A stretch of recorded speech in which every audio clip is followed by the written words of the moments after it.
Annenberg Media.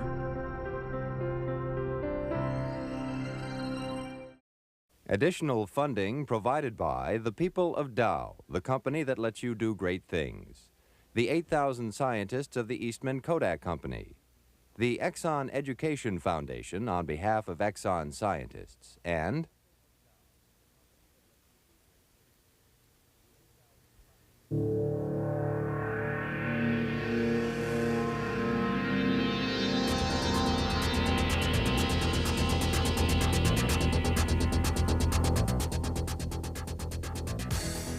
the Earth is a colorful planet, whether it's seen from the depths of space or the depths of canyons, from the lush green of the tropical jungles to the subtle yellows and oranges of the deserts.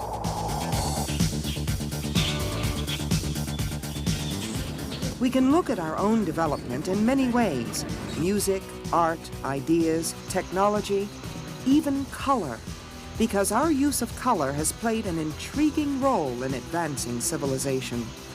Much of the world we have created for ourselves came from our pursuit of the chemistry of color.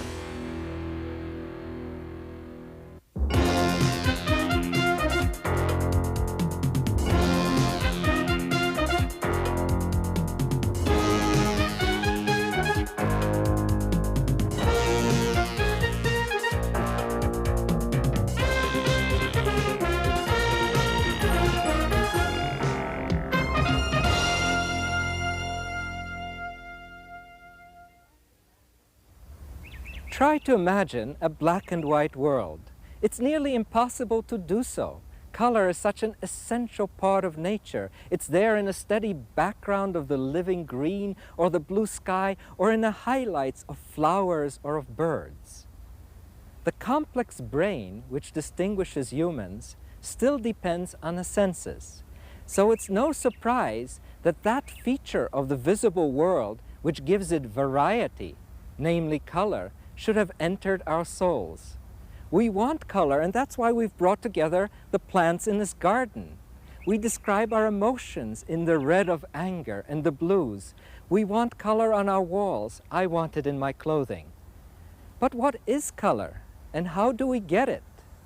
Well, the colors of this world depend on its components, and those are molecules, incredibly large numbers of tiny particles. In the next half hour, we will show you how the search for new colors led to the age of modern chemistry, and how color in turn helps us understand the properties of the world of molecules. People and color. The relationship is strong. Today, our world is rich with color.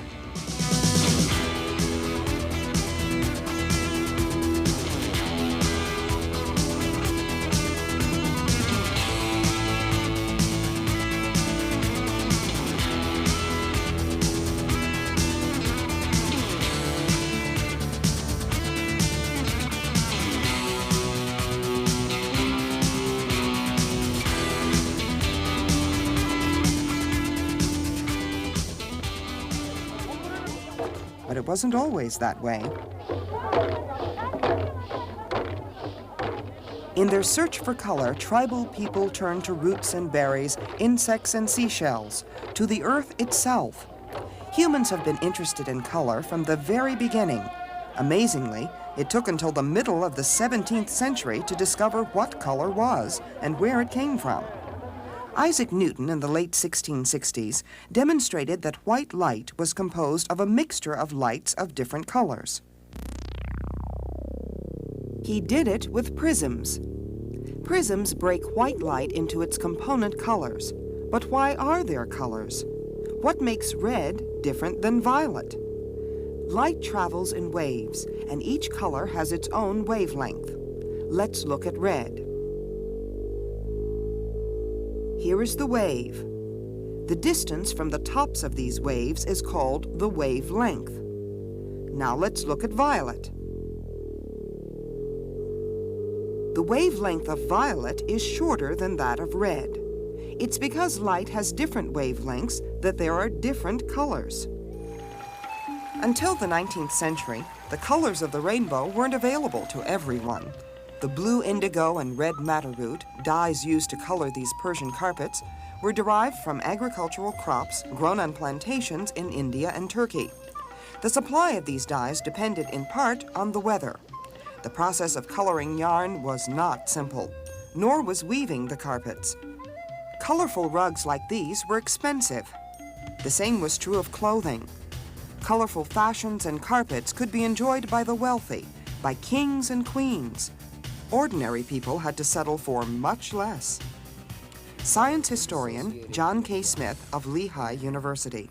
Plain people, middle of the road, average people did not wear bright colors. It was for the rich. But there was something happening in Europe that would change all that.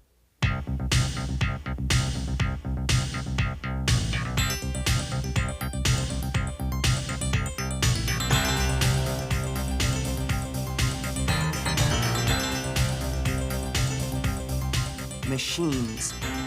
Mass production of textiles, of cloth and clothing, created fashion-conscious consumers. Mass production of clothing meant boom times for dye makers, but that was about to change too. Coal was the fuel of the new industrial age. It ran the mills, and when distilled, lit the streets of Europe. What was left behind as waste was coal tar. One of the things that you had left over was a goo, a thick, viscous stuff, which had no value. Chemists became interested in coal tar. Cheap and plentiful, it contained hundreds of unknown compounds. What was in this coal tar? Early on, benzene and more complex compounds were found to be in coal tar. Aniline was one of the derivatives. Then in 1856, an 18-year-old chemistry student named William Henry Perkin was in his laboratory at home experimenting with coal tar. Malaria was threatening British colonies, and he was trying to synthesize the known treatment quinine. He thought he could make it from coal tar. So young Perkin was going to do a patriotic act and do some good chemistry in the process. Well, his first couple of reactions that he tried yielded nothing but brown gunk. Nothing like quinine. And this is where I think, again, in all these cases, is the key step. He just didn't say, okay, next problem. He said, gee, brown gunk's pretty interesting. What's going on here? Series demonstrator Don Showalter recreates Perkin's experiment. At 18, William Henry Perkin was already a dedicated chemist. School was out on Easter break, but he was in his basement at home trying to make a cure for malaria. He thought that if he combined these white crystals of aniline sulfate with these orange crystals of potassium dichromate, that he would make quinine. Now, here's the way he did it. He took some of the aniline sulfate, put it into a flask of water. That ought to be about enough. And then he added some of the potassium dichromate.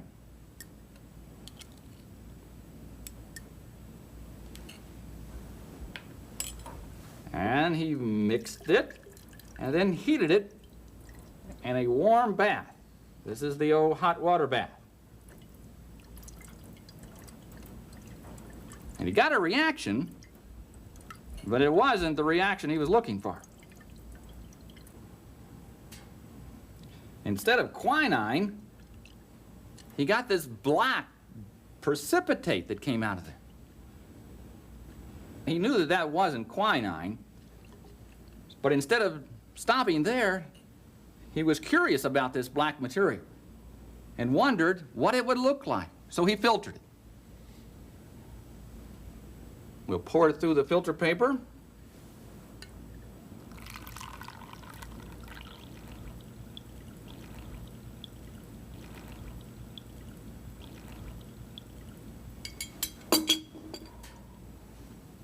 Look at this black gunk.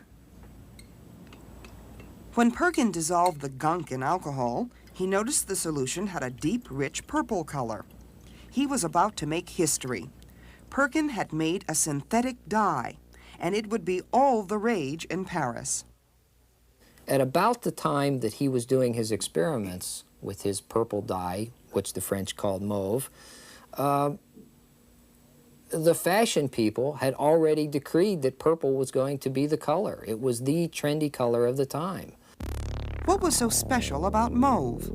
As a molecule, this is what it might look like. The structure of the dye allows it to act like a molecular filter. Only certain wavelengths of light can pass through. Because silk or wool have electrical charges, and so does the dye, they stick to one another. Against his teacher's wishes, but with his family's help, Perkin dropped out of school to build his factory. A chemical synthesis like this had never gone into mass production before. The chemicals used in the lab, like aniline, were not easy to find in bulk amounts. But if Perkin could do it, others could too. And they did. Only one country had the right combination, the educational system and engineering skills needed by the new chemical industry, Germany. Industry and academia were working closely with one another. Industry was paying for research and then hiring the new students out of the universities. For chemistry, it was the beginning of industrial research and development. The payoffs were immediate. Now, the way to find new dyes was get a large number of guys who are competently trained chemists, get them a laboratory, get them the major reagents, set them down, and say, start making things. The path from coal tar to colorful dyes was long. There were many steps to the process, but each step produced new compounds, and the experiments began building on themselves. You can't do a large number of experiments because every experiment that you do, you have to start from scratch, essentially. But what happens as the Germans developed the dye industry and they started making thousands of types of dyes? To make these dyes, you had to build up tens of thousands of intermediate compounds, all produced on a, rather reasonable scale. And what you have then is an enormous stable of things that you can use in experiments.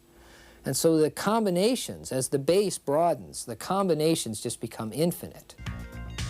From the dye industry's stockpiling of new chemicals, whole new industries emerged.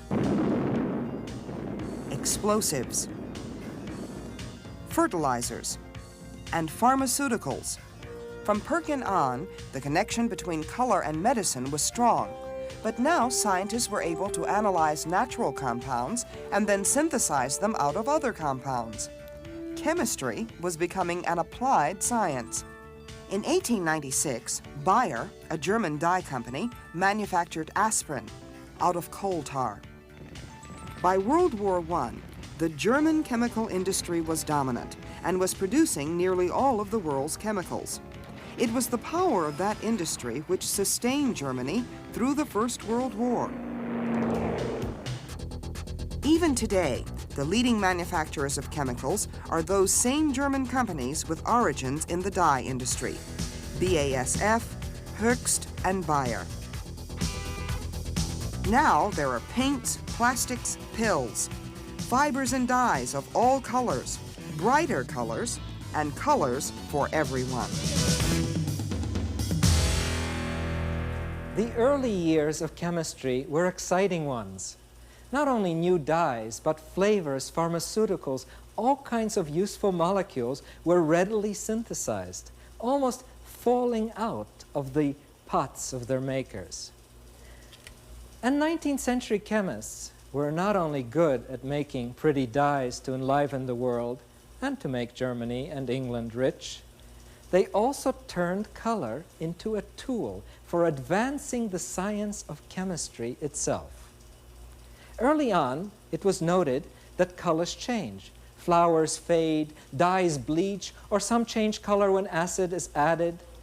Chemists realized that these color changes could provide information on the very reactions in which they were interested. Color could be a tool to understand the molecular world within. How safe is the water? How much acid is in it? How much chlorine? These are chemistry questions. And when we devise tests to answer those questions, we turn to color. There are particular dyes we use to tell us about specific substances. They are called color indicators. Swimming pool test kits, home pregnancy kits, and diabetes tests all rely on color to show their results. Some common color indicators in the laboratory test for the amount of acid in solutions, as Don Showalter demonstrates. In these 3 graduated cylinders, I have different dyes, each of them sensitive to different amounts of acid. Now, all of them are water solutions. Now, I'm going to add to them some dry ice, frozen carbon dioxide. And as the dry ice is added, it will dissolve somewhat into the water and increase the acidity. It'll become more acidic. Watch. We'll try the first one, which is Thymol Blue. A piece of dry ice. Oh, and you see the bubbling that comes from there. Again, as the dry ice produces the carbon dioxide bubbles, some of them dissolve in the water solution, and look what's happening. Oh, there's the color change. It went from that blue color to the yellow because the acid increased, the acid content, the acidity of the solution. Let's try this one. Now, this one contains the dye phenolphthalein. It's a magenta color, isn't it? Very beautiful. I'm going to add some solid carbon dioxide, dry ice, to it. Again, you see the bubbles of carbon dioxide. Some of those bubbles dissolve, and look at that, it's getting lighter and lighter, and as the acidity increases, it becomes colorless. So this one changed from the magenta to the colorless solution. All right, now in this cylinder, there's a mixture of 4 dyes. Each of them now are sensitive to a different amount of acid. Now watch what happens in this one. So we start out with that beautiful purple color. Oh, can you see the blue coming in there? Because now a different dye, sensitive to a different amount of acid. There's the green, and there's the yellow. And finally, a red color.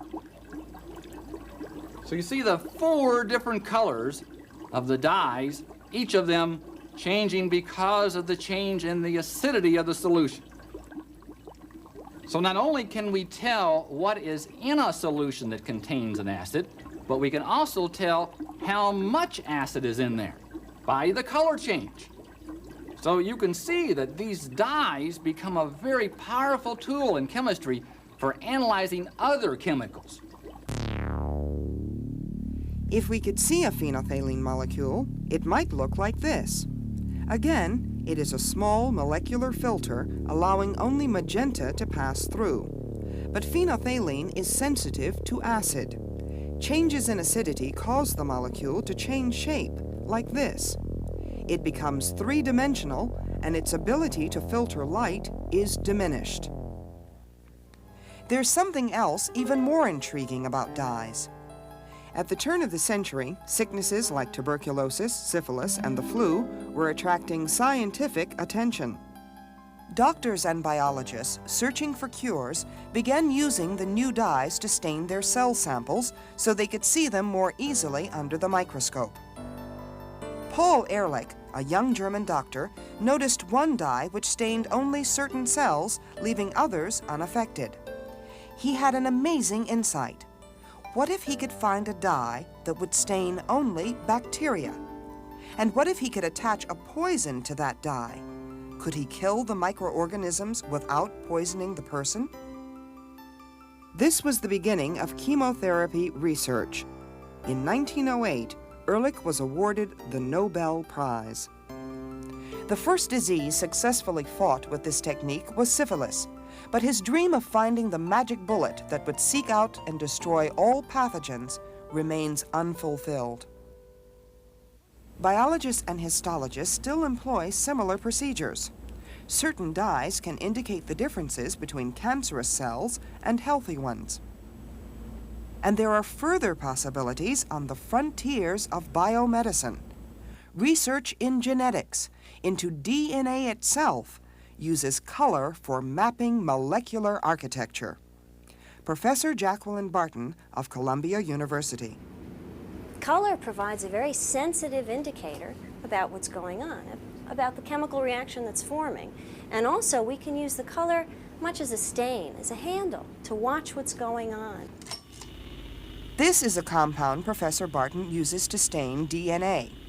The vial on the left contains a solution of a special ruthenium compound. It glows under the ultraviolet light, but not much. The vial on the right contains the same compound and the same amount, but DNA has been added. When the dye molecule combines with the DNA, it has a brighter glow. And the trisphenanthroline complex combined to the DNA. Here's a structure of the DNA. This is how we imagine. Professor Barton and her colleagues are designing propeller-shaped dye molecules that bind in certain ways to DNA. And when it binds to the DNA, what we think happens is that one of the blades of the propeller is stacked in between the steps, the rungs of the ladder of DNA. We imagine that it's actually held quite rigidly. And if it's held very rigidly, then when it absorbs light, it will glow for a longer period of time than when it was just free in solution. But the Day-Glo dye can bind to the surface of the DNA too, like this. And when it does, it has a different glow. They're telling us something about the local DNA structure, and so we can use them as a reporter to tell us about the local variations in that structure and how in which they're binding to that structure of DNA. But how can we use color to tell us about the structure of DNA? The ruthenium compound is excited by a burst of laser light. This dye can bind in only two ways to DNA. It's the surface features of the DNA molecule that determine where it will bind. By measuring the different glows, it is hoped we can gain a more detailed understanding of DNA. So for this experiment, what we're going to do is flash the sample, the ruthenium DNA sample, in a very short instant, and then watch the decay of the glow from the sample, from the ruthenium bound to the DNA complex, as a function of time. But since we're only going to flash for an instant, you may not be able to see it. Let's give it a try and see what we can see.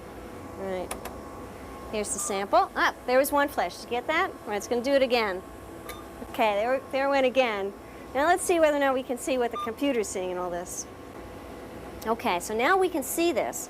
Here's a spectrum after short periods of time, and every 4 billionths of a second we can take that spectrum and watch the color and use that information to get dynamic information about how the complexes are binding to DNA.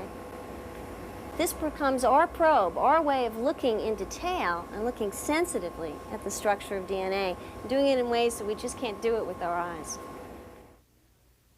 The next step is to design new Day-Glo dyes to bind to different places of DNA and eventually build a color map of the molecule of life. It has been a little over 125 years since William Henry Perkin first synthesized dye and started a whole new chemical industry. Since then, scientists have come to a broader understanding of molecules and their structure, which Perkin could only guess at. But as our knowledge of the molecular world grows, advanced applications, like staining DNA, are sure to follow.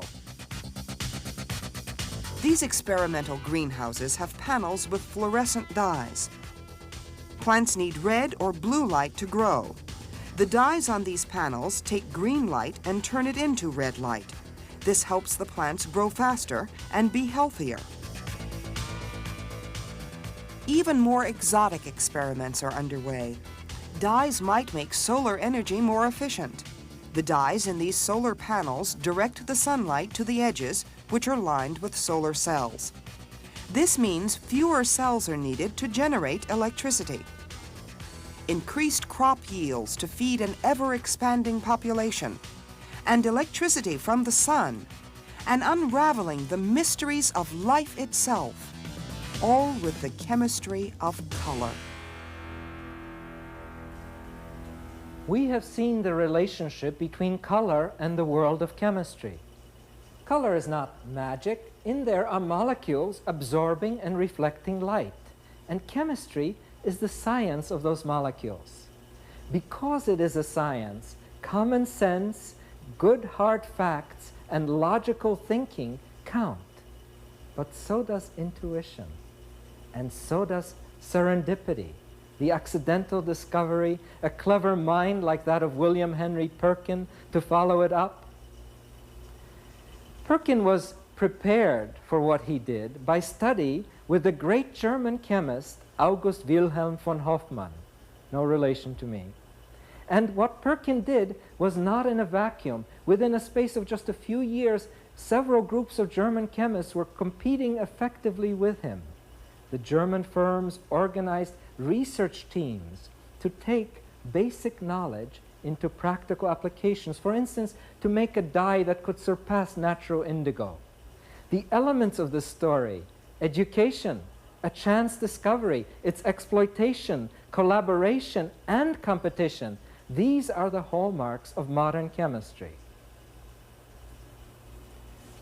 But most important, chemistry is a quest, a search for understanding of the molecular world around us.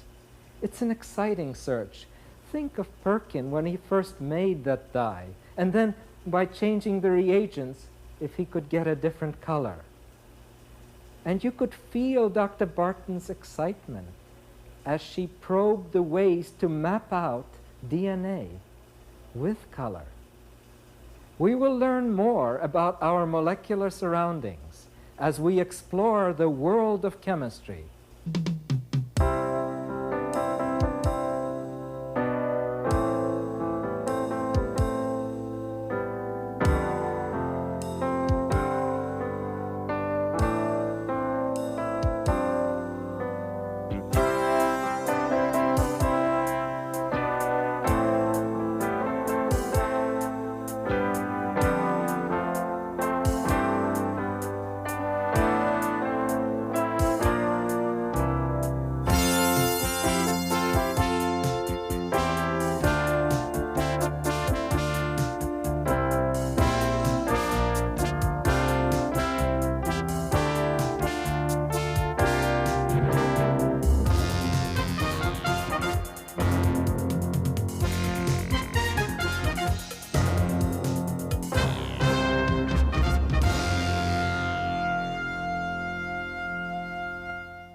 Annenberg Media. Additional funding provided by the people of Dow, the company that lets you do great things. The 8,000 scientists of the Eastman Kodak Company. The Exxon Education Foundation on behalf of Exxon scientists. And